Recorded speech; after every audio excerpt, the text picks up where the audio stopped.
Vamos lá. Naqueles dias adoeceu Ezequias de morte, e o profeta Isaías, filho de Amós, veio a ele e lhe disse: assim diz o Senhor, ordena a tua casa, porque morrerás e não viverás.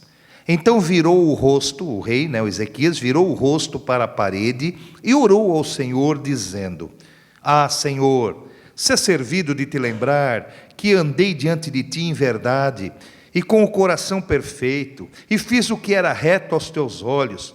E chorou Ezequias muitíssimo.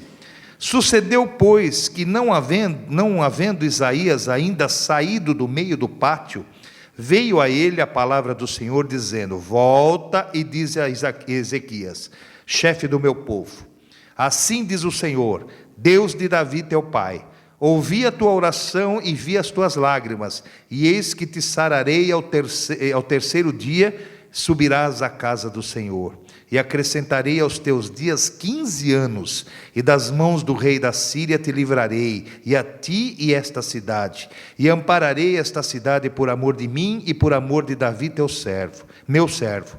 Disse mais Isaías: tomai uma pasta de figos, e a tomaram e a puseram sobre a chaga, e ele sarou. E aí?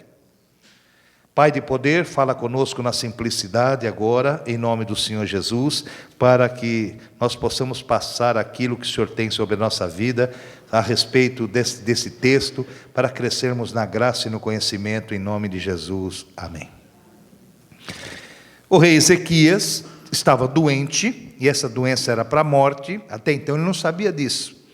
E o Senhor ordena para o seu profeta, e diz assim: vai lá e diz ao rei, que para ele ordenar a sua casa, acerta aí as suas tralhas aí, porque morrerás e não viverás. Coisa terrível isso. Você está lá, você está doente, a gente está com uma tosse aqui, tal e coisa. Aí o Senhor manda um profeta dele e fala assim: arruma a tua casinha aí, meu amigo, põe as coisas em ordem, porque você vai morrer. Vai morrer. E é interessante, irmãos, e eu queria até fazer uma pergunta para os irmãos aqui, quem tem medo da morte aqui, irmãos? Você tem medo da morte? Não mesmo? Então eu vou dar minha vez para vocês, tá legal?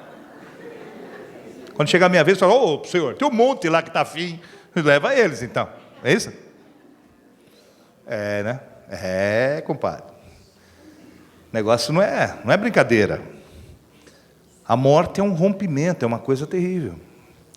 Nós podemos não temer, nós não tememos a morte no sentido, é o fim. Não, nós cremos na nossa vida eterna, graças a Deus, por Jesus. Eu sei, mas para que pressa? Temos tanta coisa para fazer. Às vezes eu sento, uma tosse miserável, eu falo: mas Senhor, comprou um estacionamento agora, eu preciso fazer umas coisas lá, preciso aumentar a igreja. A gente vai negociando ali. Mas quando chega a hora, irmãos, quando chega o tempo determinado de Deus, isso não tem jeito.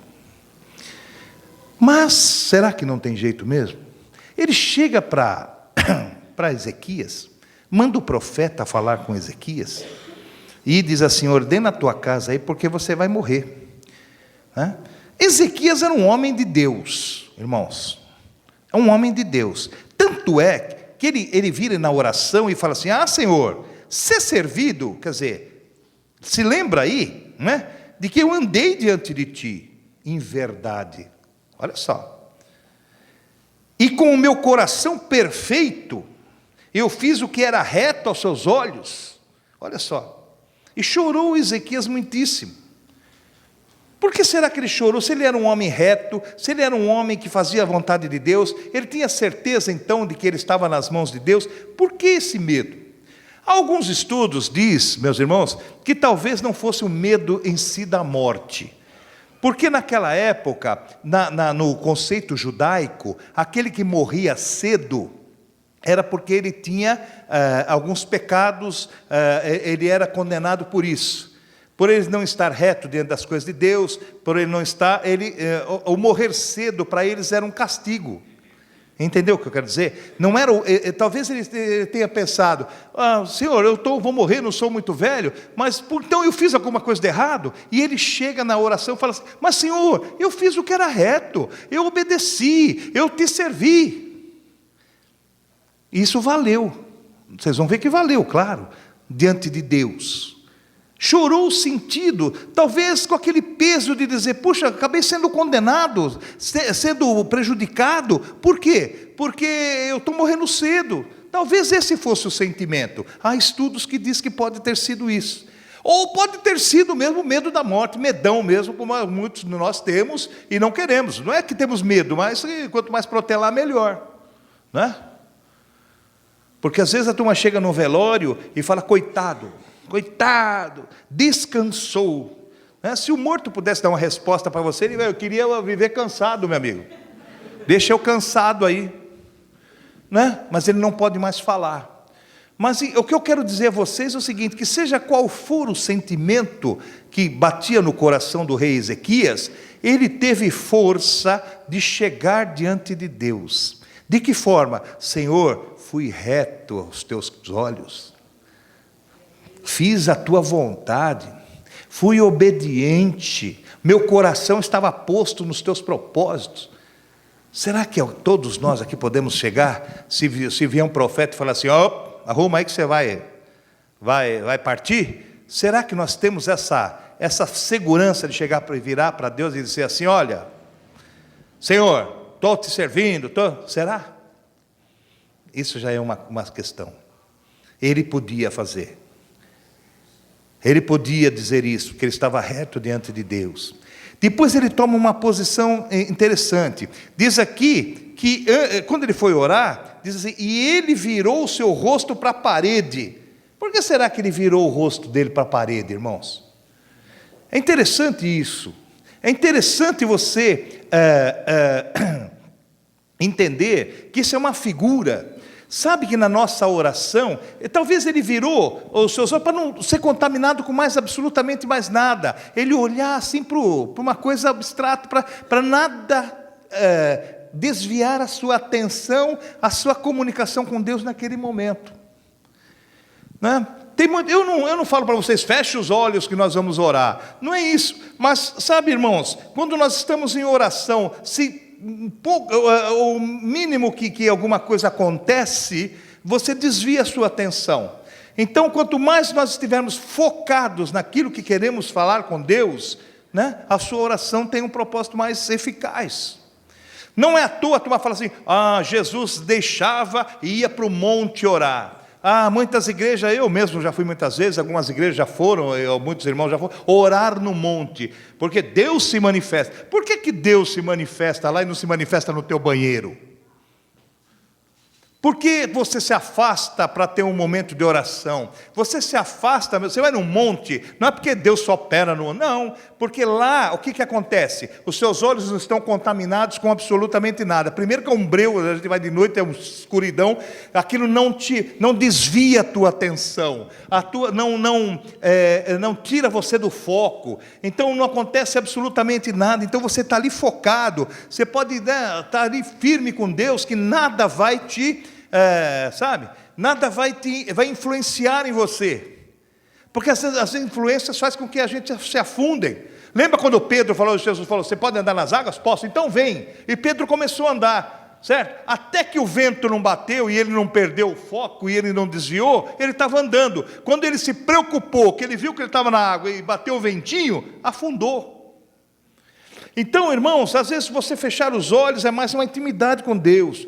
Às vezes eu fico bravo aqui que eu estou pregando, ou no momento de oração, no momento do apelo, o pessoal levanta para ir no banheiro, eu sei que você às vezes precisa ir no banheiro, é necessário, mas se puder evitar, porque você não imagina, eu estou aqui falando, está todo mundo prestando atenção, me levantou são 150 rostos que vira para a pessoa, é impressionante, eu queria ter uma foto aqui para bater, porque desvia a tua atenção. Esse rei não queria ser desviado na atenção em nada. Esse rei não queria ser contaminado com nada. Ele não queria que ninguém interferisse naquele momento, que era o momento dele com Deus. Ele virou a cara para a parede, para não enxergar mais absolutamente nada. e começou a falar com Deus. Até parecemos que somos loucos, né? Nós somos um pouco, porque nós cremos numa coisa que nós não vemos. Nós cremos num Deus que é invisível, que nós enxergamos mais Ele quando olhamos para o nada e para a parede, do que quando estamos ligados nas outras coisas. Então, o que acontece? O inimigo, quando quer desviar a tua atenção, ele começa a colocar um monte de coisas na tua vida.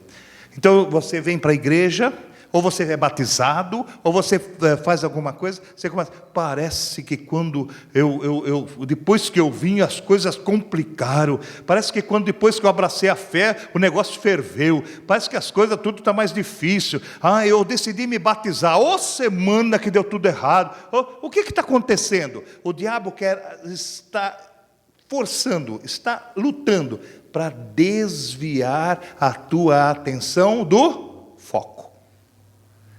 Simplesmente agindo para que você saia do seu objetivo, para que você desvie a sua atenção, sabe? Então, às vezes, irmãos, a igreja, quando eu estou fazendo um apelo, é um apelo para a alma, vocês têm que estar firme aí, não pode chamar a atenção um do outro não, fazer o mínimo possível para que a pessoa não perca a concentração, tá certo?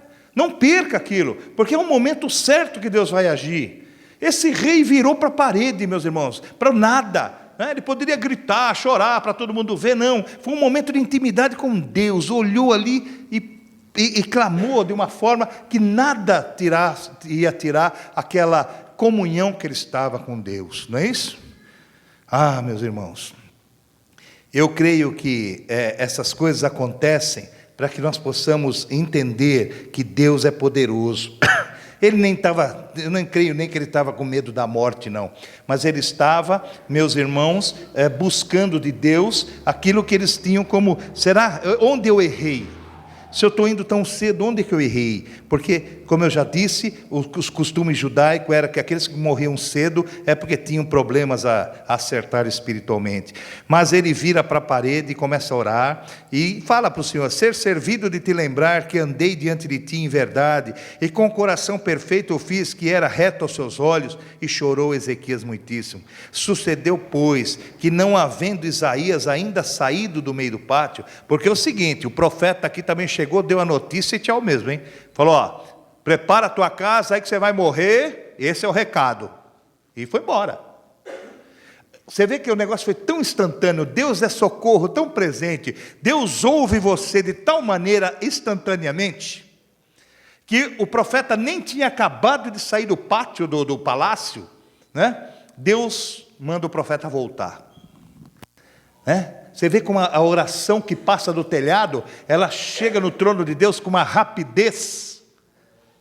Quando você ora em nome de Jesus, esse novo e vivo caminho que Ele inaugurou, é um caminho novo, rápido, de chegar ao Pai, a presença de Deus, instantaneamente. Você clama aqui, Deus está te ouvindo, né? Não se engane que Deus não ouve, Deus ouve. Às vezes eu fico até preocupado, porque Ele ouve as coisas boas e ouve as porcarias que a gente fala também. Ele ouve tudo, e a reação de Deus foi imediata. Deus não é tardio em absolutamente nada. Ele fala assim, volta lá, volta, né? Volta, Isaías tinha saído do pátio e veio a palavra do Senhor dizendo, volta e diz a Isaías, chefe do meu povo, olha só, assim diz o Senhor, Deus de Davi, teu pai, ouvi a tua oração, vi as tuas lágrimas. Ele não estava olhando para a parede? Né?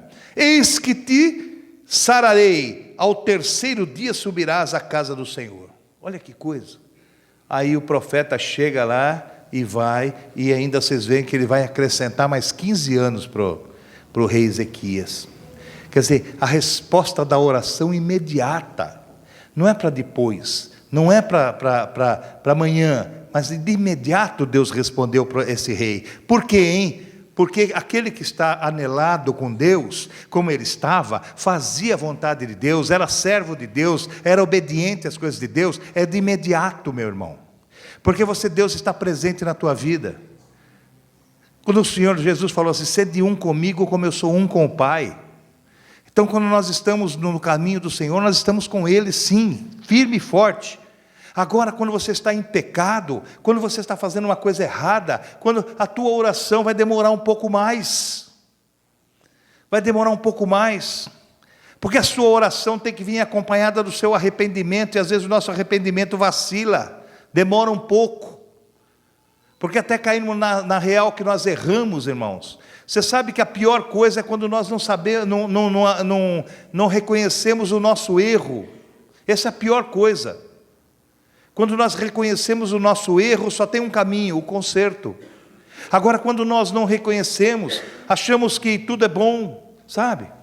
Que fizemos as coisas boas. Fizemos absolutamente nada, meus irmãos. Erramos, pecamos a todo momento. Fazemos as coisas que desagradam a Deus. Mesmo assim Ele nos ouve. Mas eu não sei se chega com essa rapidez como chegou a oração de Ezequias. Eu não sei quanto tempo leva. Necessitamos ter uma posição. E essa posição Ezequias já tinha. Tá? Já tinha. Tem outros textos na palavra de Deus que diz da mudança de Deus, né? Das coisas que Deus fez. Olha que interessante. Nós começamos a falar aqui, que um pouquinho antes de ir para outro texto, nós começamos a falar aqui sobre a morte, se você tinha medo da morte ou não. Tá? O Senhor nos livra do medo dela também. Querem ver? Depois nós vamos voltar aí em Ezequias, para terminar. Mas vamos lá para Hebreus, capítulo 2. Eu ia pular isso aqui, mas não vou não. Isso aqui é interessante você entender como é que funciona as coisas de Deus. Vamos lá para, perdão, para Hebreus, capítulo 2.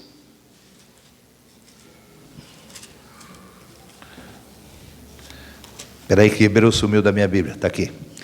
Hebreus 2, no versículo 14 e no 15 diz assim, olha, Hebreus 2, 14 e 15. E visto como os filhos participam da carne e do sangue, também ele participou das mesmas coisas, para que pela morte, está falando de Jesus, claro, aniquilasse o que tinha o império da morte, isto é, o diabo, e livrasse todos os que com medo da morte estavam por toda a vida sujeitos à servidão. Então, ele veio e nos livrou aqueles que tinham medo da morte. Porque ele diz que aquele que aceita Jesus, já passou da morte para a vida.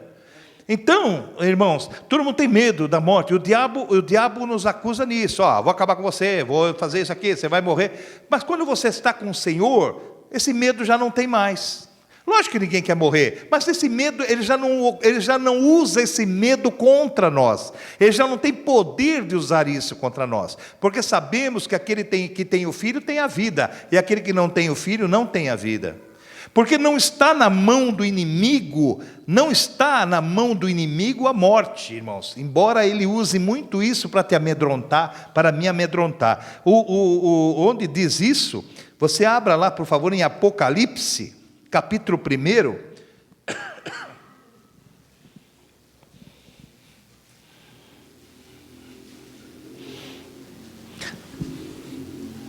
no versículo 17 e 18, diz assim, ó.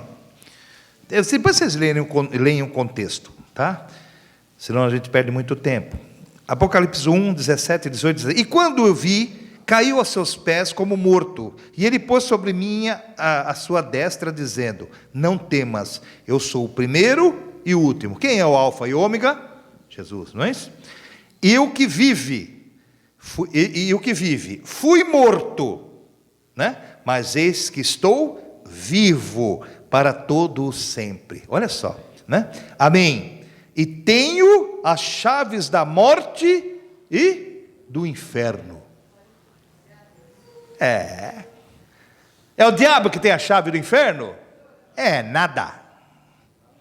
É o diabo que determina quando você morre ou quando você vive? Nada. Não é ele não. Por isso que nós não temos mais medo dele quando ele nos ameaça de morte. Por quê? Porque quem está com a chave disso é Jesus, meu amigo.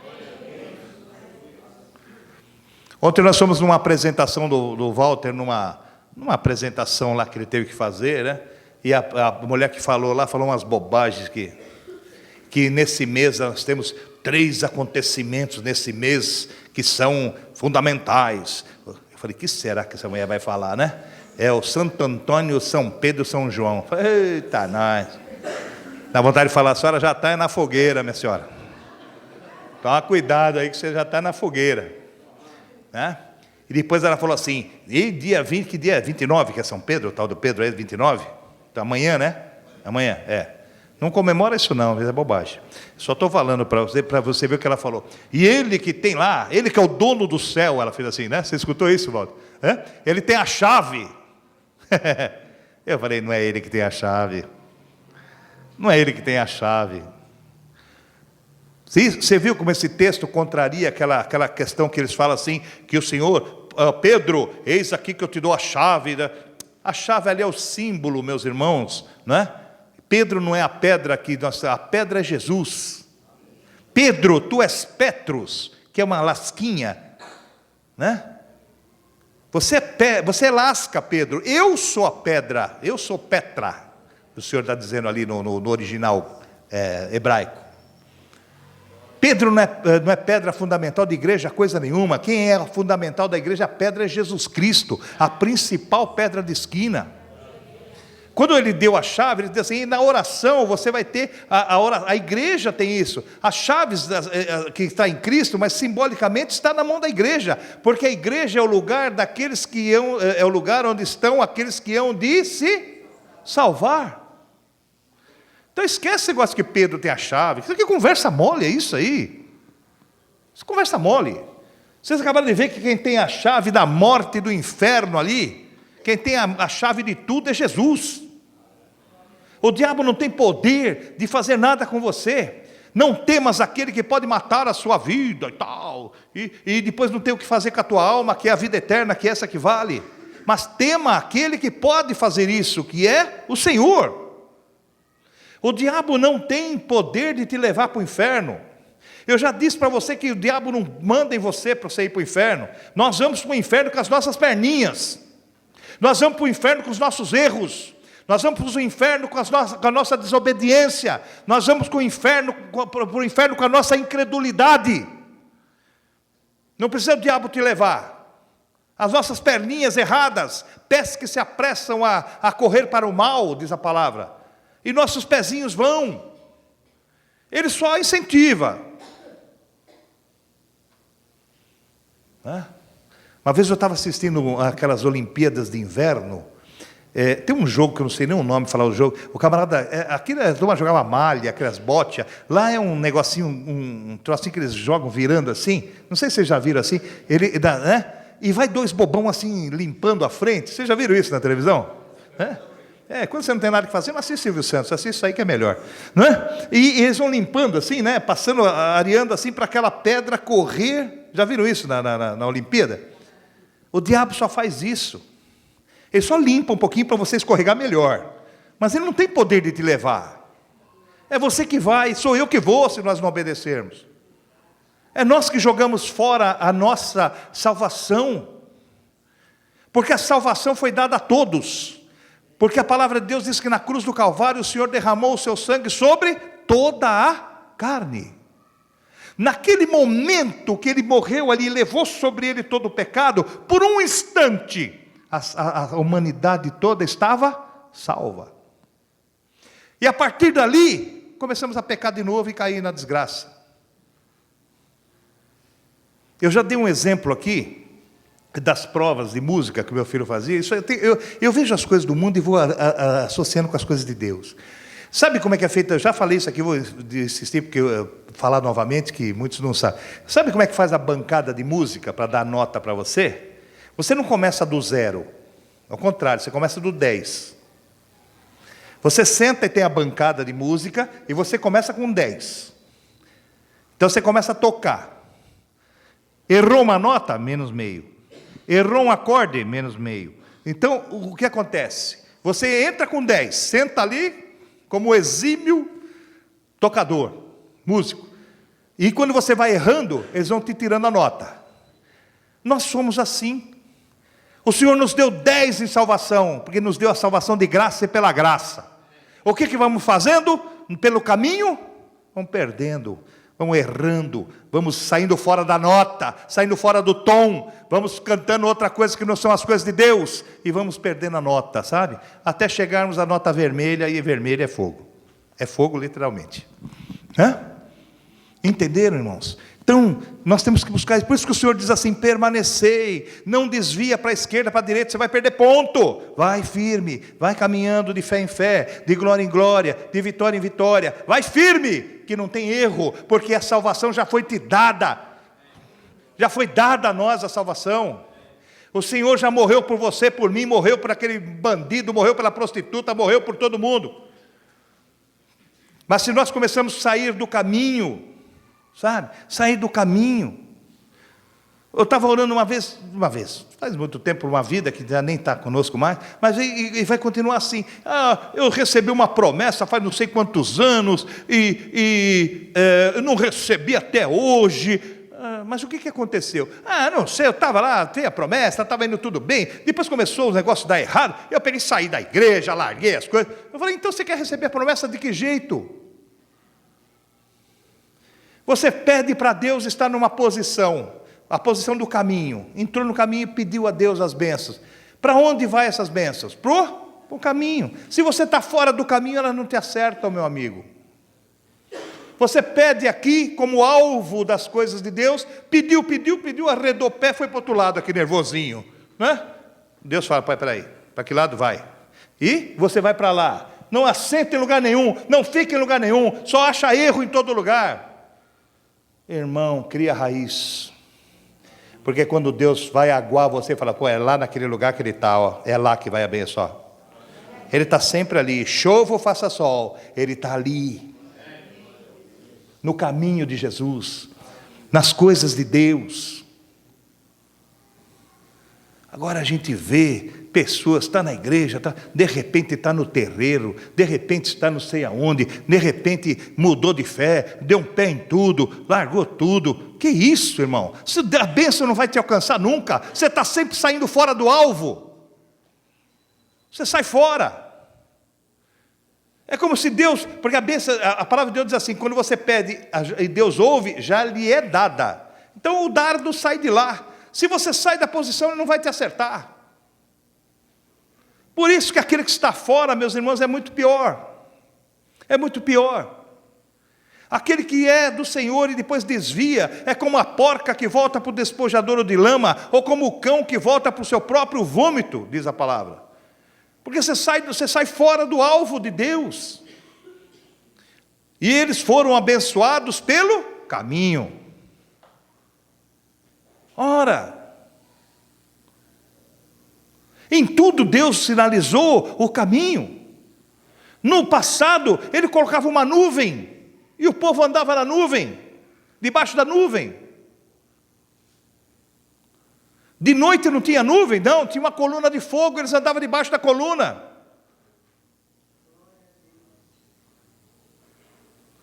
Pastor, mas hoje não tem nuvem, não tem coluna, mas tem a palavra que diz que Jesus é o caminho, fique nele. A nuvem servia para tirar o sol causticante, então aliviava. E Jesus hoje não é o nosso alívio? Nós não descansamos na sombra do Onipotente? De noite a coluna nos aquecia, nós não somos aquecidos no fogo do Espírito? Continua a mesma coisa. É só você tomar atento e seguir a Jesus. E Ele não para, hein? Não estaciona, não. Não estaciona. Levanta e marche, porque não é aqui o vosso lugar de... Não para. Eu imagino, meus irmãos, aquele povo, certo? Seguindo a nuvem e tal, né? Chegaram ali na beira do rio, lá no mar, né? E a nuvem ia e tal, e a fé dos camaradas foram pouca. Seguindo a nuvem, e os egípcios lá atrás, né? Não tinha para onde escapar. A nuvem andando, chegou no rio, a nuvem foi e os caras, pararam. A nuvem foi, meu amigo. Mas eu tenho uns obstáculos, mas Jesus veio para te ajudar você. Quantas vezes cair o justo, o Senhor te levanta. Então tem obstáculos? Tem, mas não para de seguir a nuvem, não para de seguir Jesus.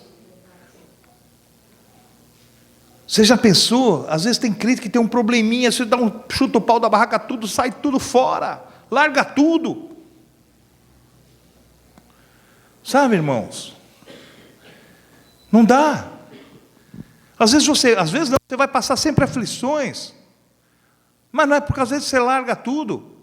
São as provações que nós passamos. O apóstolo Paulo diz assim: levei chibatadas. Ele chega antes daquele versículo tão célebre que todos nós gostamos de citar: eu posso tudo naquele que me fortalece. Você já leu antes um pouquinho para ver o contexto?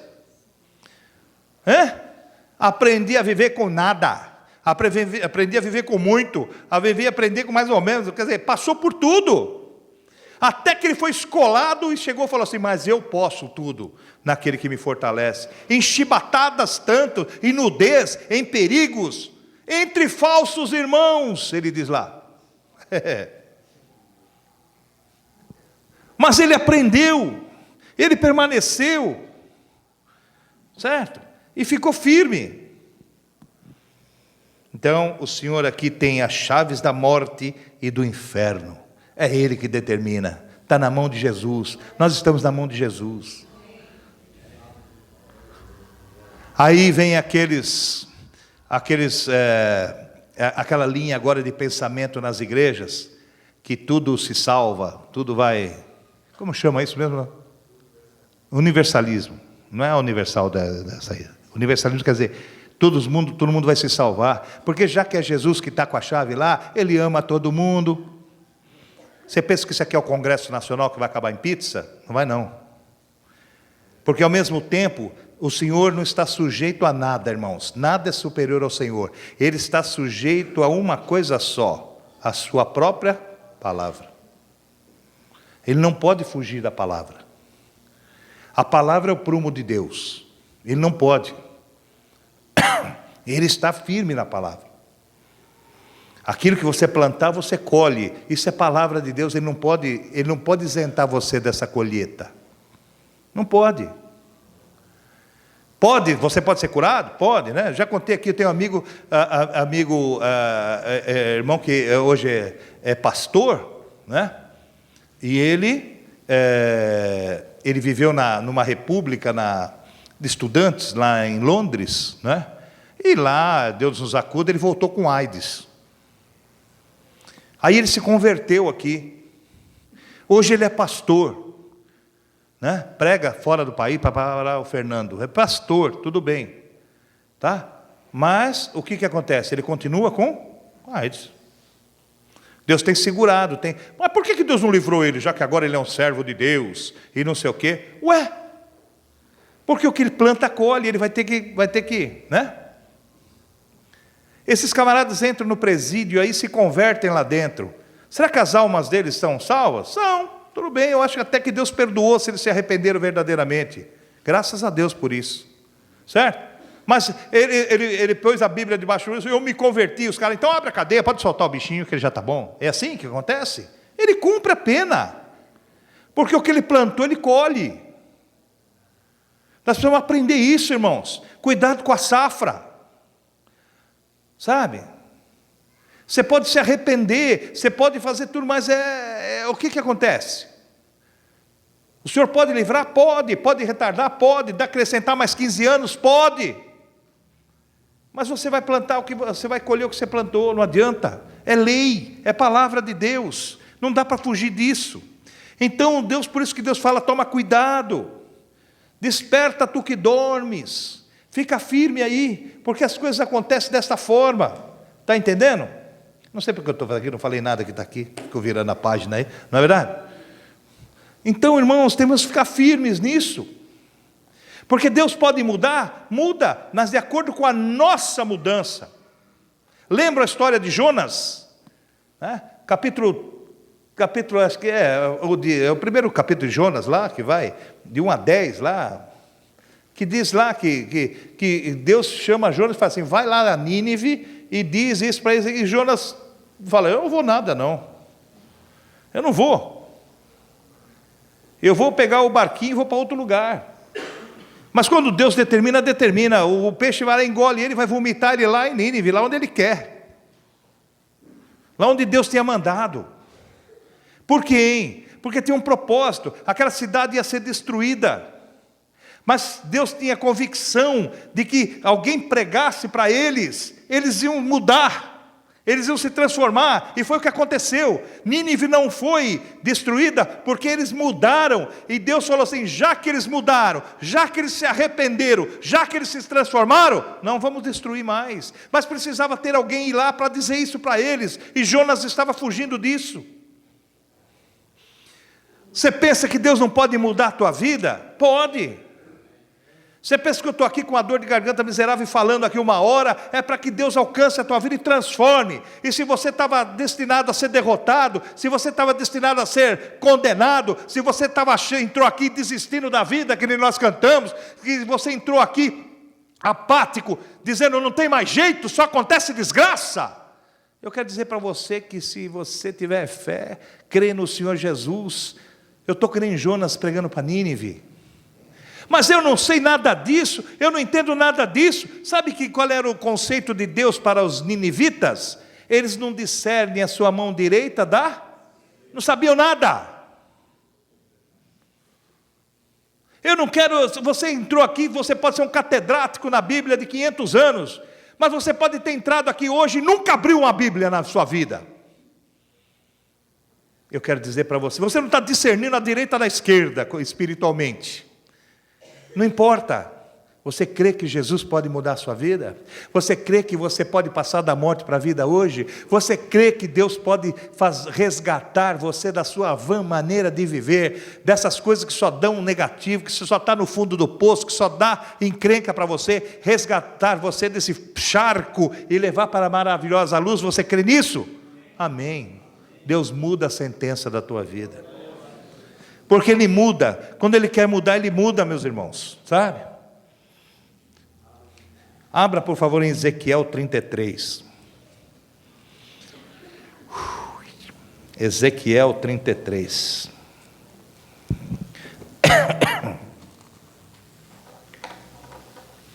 Ezequiel 33, no versículo 13. Ele vem falando aqui, né, do tocar da trombeta e avisar o povo.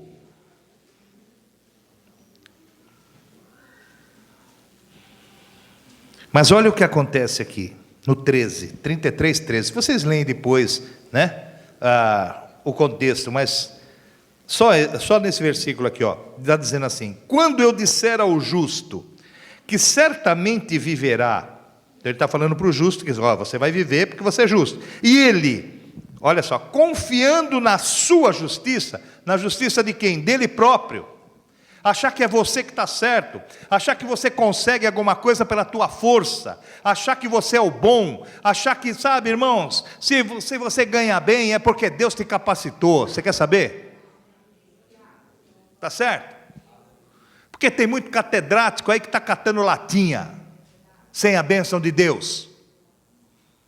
Ok? É lógico que o estudo é muito bom. É lógico que o diploma é muito bom, mas eu aponto aqui vários que têm dificuldade de leitura aqui e ganham bem, porque Deus é abençoador na vida deles. Que não tem diploma pendurado na parede, não, mas tem fé, e é fiel.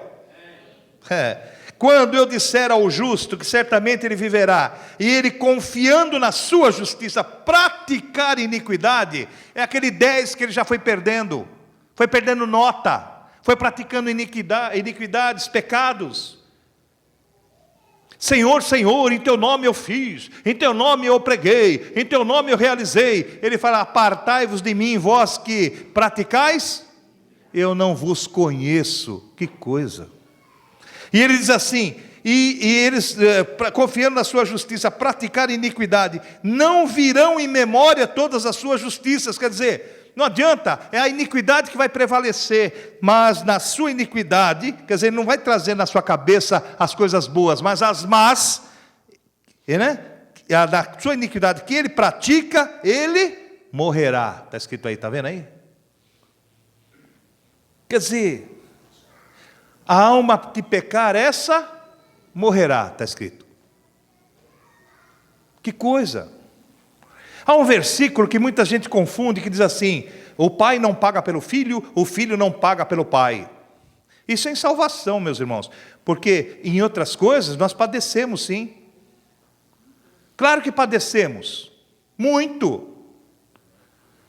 Pergunta para quem tem um filho viciado, se não sofre, se não chora com ele, se não passa as agruras com ele. Claro que passa. Né? Pergunta para o filho que tem um pai alcoólatra, que maltrata a mãe, que não olha para a cara dele, vê se o filho não sofre. Claro que sofre. Mas quando o Senhor está dizendo o filho não paga pelo pai, o pai não paga pelo filho, é salvação.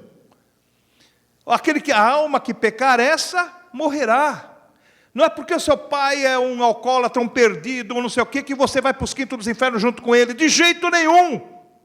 Se você está no caminho, se você tem Jesus. Está me entendendo?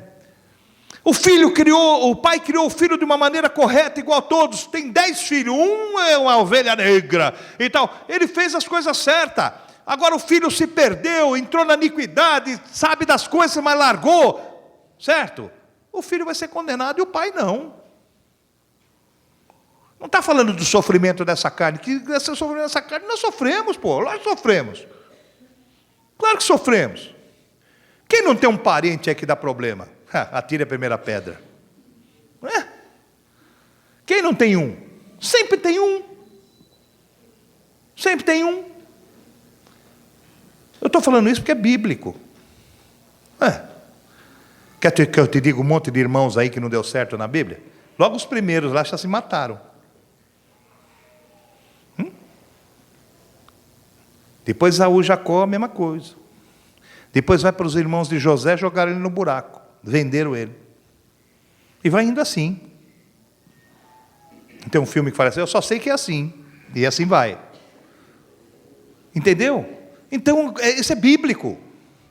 Mas o pai não paga pelo filho, o filho pelo pai na salvação, claro que não. Mas nós temos as coisas que nos valem. Daniel, capítulo 10, tem um versículo também muito conhecido lá.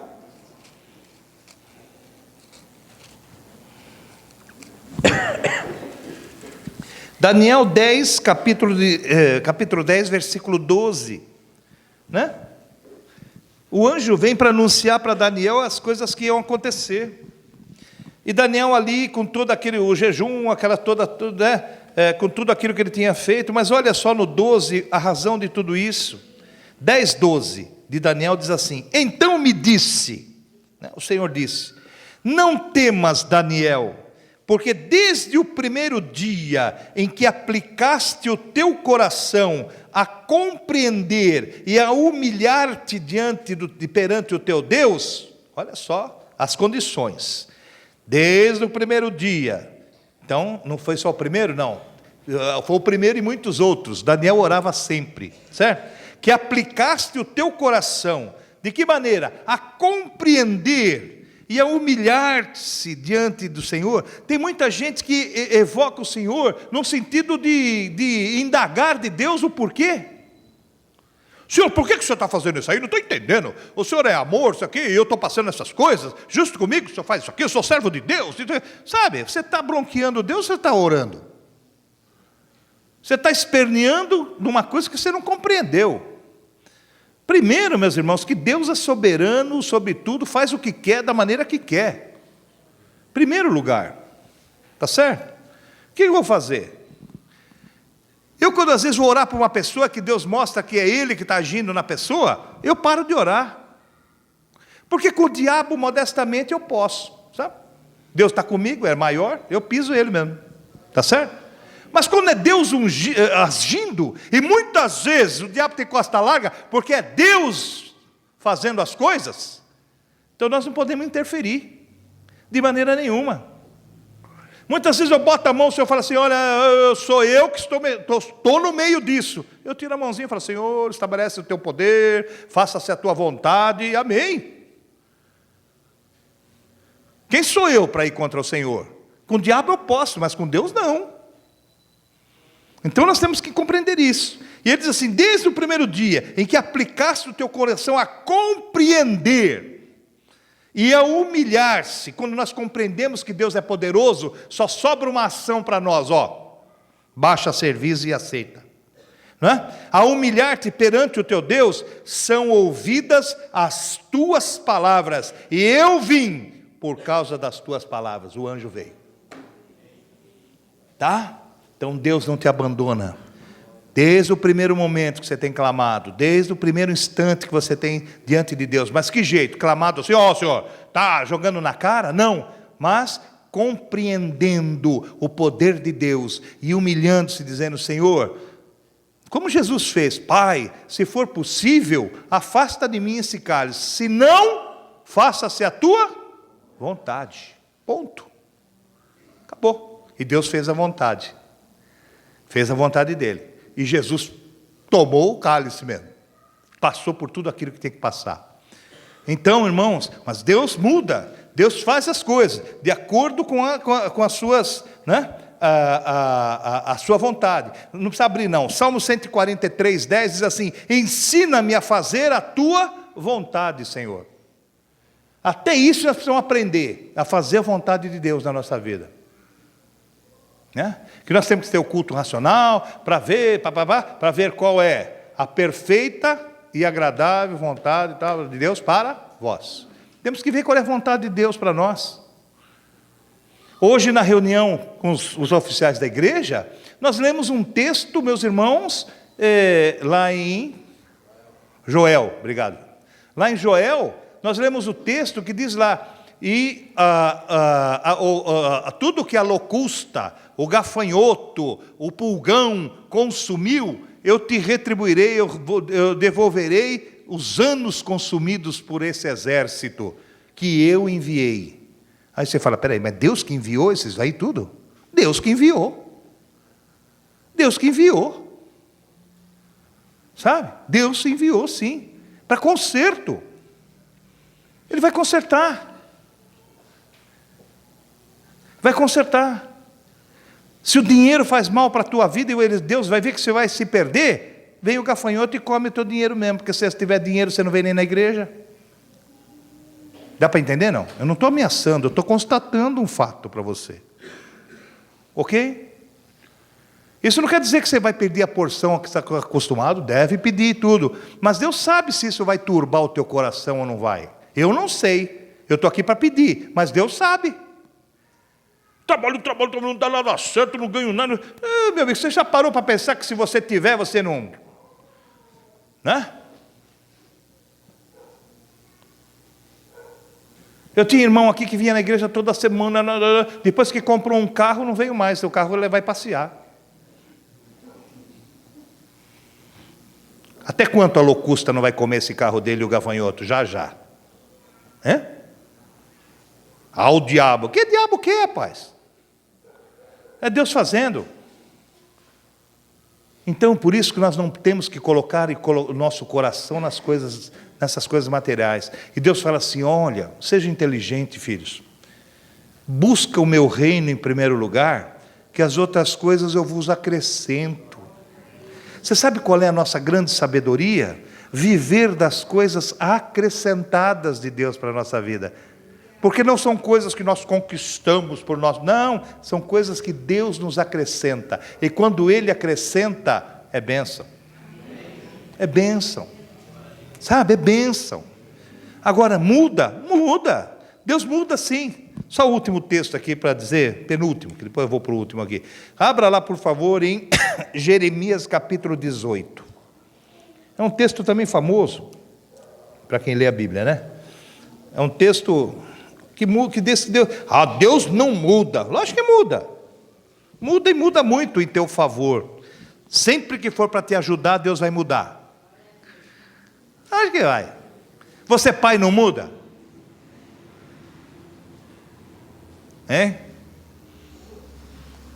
Eu quando fazia alguma arte, e eu as fiz muitos, eu tinha uma ameixeira bem alta no fundo do quintal da minha casa, e a minha mãe queria me pegar de pau, e ela pegava mesmo, sabe? E eu fazia alguma coisa, eu passava por uma vula, pela casa, eu ia no quintal, subia na ameixeira, ficava lá em cima. A minha mãe com a vassoura, desce. Você vai descer. Você vai descer, você vai ter fome, vai escurecer, eu te espero, né? E ela ficava lá embaixo. E eu lá na mexeira. Quantas vezes eu desci no escuro, irmãos? É que a minha mãe depois, ela, sabe? Deus muda. Está entendendo? Eu descia, esperava ela se acalmar, aí eu descia. Tá? De vez em quando eu levava só um de raspão, sabe aquilo que você passa assim? Só para não deixar barato, ela dar uma carimbada. Mas era aquilo só. Ia tomar banho e acabou. Mas eu subia na mexeira e ficava lá. Não é que Deus muda porque Ele muda conforme a flor da bananeira, mas Ele muda em teu benefício. Quando você se acerta, Deus muda. Querem ver? Esse texto é bem claro nisso, quer ver? 18 a partir do 5. Olha só que interessante. Vou ler para você para encerrar. Então veio a mim a palavra do Senhor dizendo: não poderei eu fazer de vós como fez este oleiro? Porque ele estava falando do oleiro que molda o vaso, né? E o Senhor é o nosso oleiro, nós somos o barro e Deus é o oleiro, né? Tornou a fazer dele outro vaso, conforme o que apareceu bem aos seus olhos fazer. Então, olha o 5. Então veio a mim a palavra do Senhor dizendo: não poderei eu fazer de vós como fez este oleiro, ó casa de Israel? Diz o Senhor: eis que como o barro na mão do oleiro, assim sois vós na minha mão, ó casa de Israel. No momento em que eu falar contra uma nação e contra um reino, para arrancar e para derribar e para destruir. Então Deus estava sentenciando uma nação, para acabar com ela, para destruir. Olha o 8, se a tal nação contra a qual falar, aquela que ele já tinha sentenciado, se converter da sua maldade, também eu me arrependerei do mal que pensava fazer-lhe. Está certo? Olha só que bênção, ela estava sentenciada já, mas porque ela se arrependeu, Deus poupa, né? Vamos seguir? O inverso é verdadeiro. E no momento em que eu falar de uma gente e de um reino para edificar e para plantar, e se ele fizer mal diante dos meus olhos, não dando ouvidos à minha voz, então me arrependerei do bem que tinha dito que faria. Está entendendo? Então o que acontece? O inverso também é verdadeiro. Mas o que importa para nós é que se você verdadeiramente se arrepende, Deus nem se lembra mais, Ele muda a sentença. Você não está condenado a ir para o inferno, meu irmão, pelo amor de Deus. Muda os caminhos, abre o teu coração, vem para Jesus, que Ele é o único caminho que pode livrar você disso. Tá? Não vai ser a senhora, que até tem os seus méritos, mas não é a função dela. Não vai ser o caboclinho lá que dá umas baforadas em você, que ele não consegue salvar nem ele. Não é por cartas, não é por horóscopos, não é por sorte, mas é pela graça, e é por Jesus que você recebe. Não tem outro caminho, meus amados, não há outro caminho, não há, tá? Nem esses aí desse mês aí que você pula fogueira e tal e coisa, nada disso, ok? Esses não prestam para nada. Tá? Pode ter tido o seu galardão, mas como muitos aqui têm. Como eu conheço muita gente. Não tem aqueles que a gente fala assim: puxa, é boa pessoa, tem um coração bom, ajuda todo mundo, nunca pisou em ninguém, é humilde, é bom pai, é bom filho, é bom marido, é bom todas as coisas, o coração dele é misericordioso, nunca ouviu engano na boca dele, não fala bobagem, não fuma, não bebe. Só falta se converter, porque senão ele vai com essa bondade toda para os quintos dos infernos e não adianta, porque não é por nossos méritos que nós vamos, porque se fosse pelos méritos, também os nossos pecados, né, iam encobrir tudo e não ia dar, mas é pela graça, não é pelos méritos, é pela graça sois salvos por meio da fé, isso não vem de vós, é um dom de Deus sobre a nossa vida. Então nós somos dependentes dele em tudo. Então creia, meu irmão, que todo esse temporal que você possa estar passando, não pode durar. Fica firme, fica no caminho aí. Estou falando para mim mesmo, estou precisando disso. Eu preciso ficar firme e forte, que olha que vem temporal de todo lado, hein? E estamos aí. E temos, se não ora, eu estou que nem aqueles, ora Deus, né? Se não for Israel, ora Israel, se não for a Deus na sua vida. Eu estou assim, se Deus não me sustentasse, meus irmãos, eu já tinha ido. Tantos problemas, tanta luta que tem sobre a nossa vida, mas Deus tem permanecido a gente de pé. Então é assim que você tem que crer. É assim que, talvez Deus me faz eu passar por isso para chegar para você e falar assim, é possível. Porque a gente só pode pregar aquilo que a gente passa, sabe, irmãos? Senão não adianta nada. Às vezes eu até falo, Senhor, não preciso passar não, me manda por escrito que eu obedeço, né? Mas não, tem que passar. Tem que passar. E a gente passa, porque cremos que Ele passa conosco, porque cremos que Ele podia ter libertado aqueles 3 da fornalha, mas quando olharam, Ele estava na fornalha também. Ele não se poupa para nos ajudar. Está me entendendo?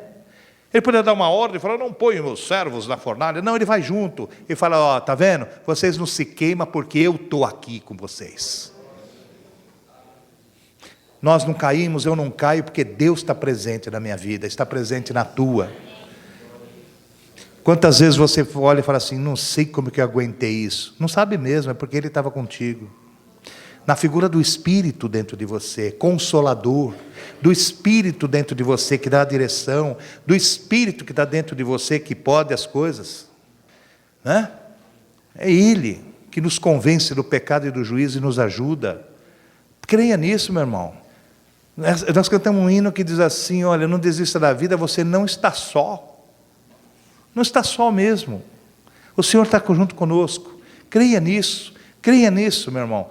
Você pensa que você é o super-homem, a super-mulher que está aguentando tudo? Oh, como eu aguento. Você não aguenta nada.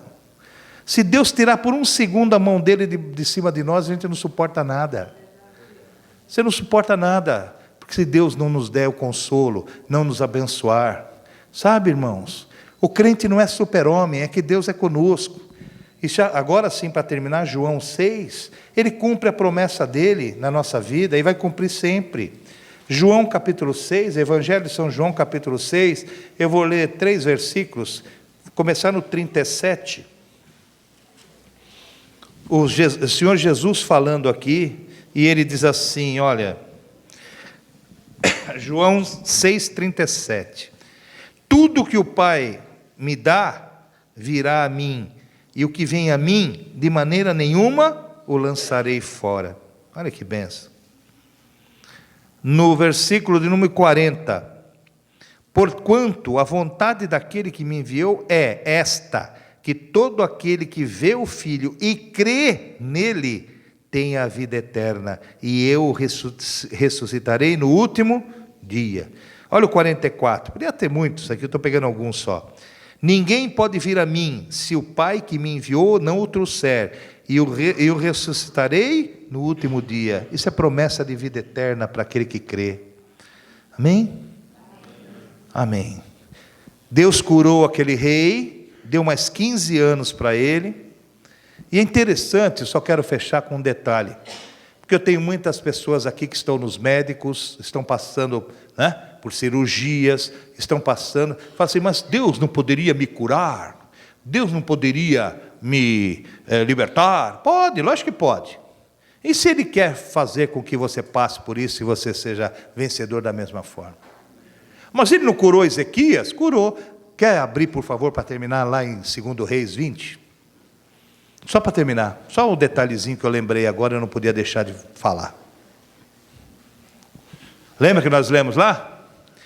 E o Senhor deu mais 15 anos para Ezequias e não sei o quê. É o 3º dia, ele estava... Depois ele tem um texto no finalzinho do 7º, acho que é. Ele diz assim, e Isaías falou mais ainda. Pega uma pasta de figos. Está vendo aí? O 7. Pega uma pasta de figo e coloca aí. E ele... O que está escrito aí? Ué, mas Deus não tinha curado ele antes? Para que a pasta de figo? Para que a pasta de figo? Fala para mim. Deus não tinha dado já para ele os 15 anos? Ué, mas precisava pôr a pasta ou não precisava pôr a pasta? Foi Deus que curou ou foi o figo? Está me entendendo? Você vai para o médico, sim. Você faça o exame, sim. Você toma o seu remédio, sim. e deixa Deus fazer a parte dele. Tá bem? Tá certo? Ah, foi a pasta de figo? Foi não, a pasta de figo foi mais uma segurança e daquilo. Ele quis mostrar o que com isso? Que Deus pode operar na sua multiforme graça. Que médico não é uma coisa do diabo não, muito pelo contrário. Foi colocado aqui para ajudar. Tá? Não o do SUS, que o SUS é de lascar, né? Mas médico que é médico. Não, estou brincando. Vocês entenderam? Ele foi dado a ele mais 15 anos. Mas ele se submeteu a um cuidado. Põe a pasta de figo aí. Está me entendendo? Então, eu nem tanto a lá ou a cá, né? Ah, não vai no médico, o médico é o cara do diabo. Você não tem fé, porque Deus cura. Eu sei que Deus cura. Mas pode usar a pasta de figo também. Tá certo? Então, você que vai passar pelo médico aí, põe a pastinha de figo aí, tá bom? Mas não deixa de crer que Deus te acrescenta os anos na sua vida. Porque Ele pode e faz. Tá certo? Amém, irmãos? Vamos ficar de pé, eu queria orar com você.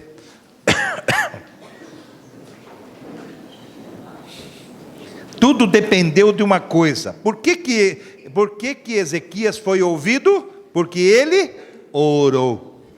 Está me entendendo? Tudo começou na oração de Ezequias. Se ele não tivesse orado, o que